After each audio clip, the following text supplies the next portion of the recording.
Good day, my name is Cordieu and I am a BE Legal Advisor at the SEESA Cape Town office. Good day, my name is Meyer and I'm also a BE Legal Advisor at the SEESA Cape Town branch. Today we will be discussing the differences between a compliant and non-compliant BE certificate, as well as the importance of a business to ensure that its BE certificate is in line with its customer and industry requirements. That is correct, Cordieu. So can you please explain what the differences are between a compliant and a non-compliant BE certificate? Yes, Shane. To answer this question, I must first briefly explain the BE verification process. Verifications are done retrospectively. So let's say you have a February financial year end, your verification pack will be conducted, or your verification will be conducted on the last financial year's financial statements. So you can't go back to a past financial year and try to fix what hasn't been done. So it is imperative to plan for your financial year and also to implement the BE initiatives before your financial year end. BE is a proactive process and ongoing planning is imperative. So it is important to make contact with your BE legal advisor to assist you with advice and guidance in this regard. So the differences between a compliant and non-compliant BE certificate are as follows. For purposes of this discussion, I'm only going to focus on the general codes of good practice. There are 5 elements on the scorecard, namely ownership, management and control, skills development, enterprise and supply development, which also includes preferential procurement, and then lastly, socioeconomic development. I'm not going to elaborate on each of these elements because that is a topic for another day. It is, however, important to mention that ownership, skills development, and enterprise and supply development are priority elements where a sub-minimum must be reached to avoid a downgrade. When we prepare the verification pack for the verification agency, we claim points for the various elements, and of course, we must also submit the supporting documents in support of our claim. Where there were no initiatives in place, of course, there will be no claim and no points awarded. There are 8 levels of compliance, 1 being the highest and 8 being the lowest. So, Cordieu, how many points does an entity need to reach a compliant level? Shane, a compliant BE certificate is a certificate where an entity has reached at least 40 points on the scorecard without being downgraded due to not reaching the sub-minimum on any of the priority elements.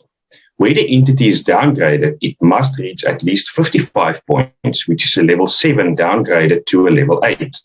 In effect, if an entity reaches a compliant BE level, the BE certificate can be used by that entity's clients for their own BE verification to claim points under the preferential procurement element.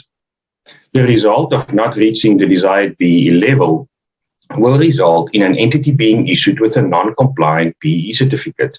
In other words, the entity scores points on the scorecard, but it's not enough to reach a level 8. Thank you, Cordieu. So is a non-compliant BE certificate a valid certificate? Yes, Shane. Even though a non-compliant certificate is not a compliant BE certificate, it is still a valid BE certificate and it will reflect an entity's score on the various elements, such as ownership, management and control, if applicable, and all of the other elements where there were initiatives in place.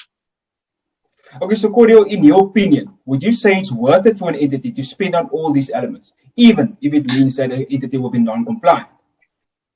Shane, yeah, that's a good question. Even if an entity is going to be non-compliant, the fact that it has embarked on BE expenditure on the various elements, such as skills development, enterprise and supply, and socioeconomic development, still shows that entity's willingness to take part in the BE process and to uplift previously disadvantaged people. Okay, so Cordieu, thank you. Can you please explain just briefly the importance of a business to ensure that the BE certificate complies with its customer and industry requirements? No problem, Shane. Like you've mentioned, the onus is on a business to ensure that its BE certificate complies with its industry and customer requirements. It is also important that a BE planning must be done in line with these requirements. In some cases, if the desired BE level is not reached, it can lead to an entity's contract to be terminated.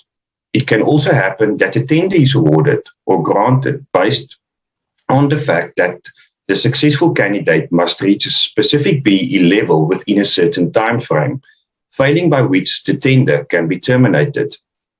Some industry bodies also require their members to report on their BEE status on an annual basis. Two of these examples are the JSE and the Financial Sector Transformation Council. Failure to comply will lead to an entity's membership to be terminated. It can also lead to fines and penalties. And then lastly, Shane, when an entity applies for a license, such as a liquor license, BEE is also a factor that can be taken into consideration before the license is granted. That's all from my side. That was very interesting and informative. Thank you, Cordieu. Unfortunately, that's all we have time for today. So for more information, please visit our SEESA website.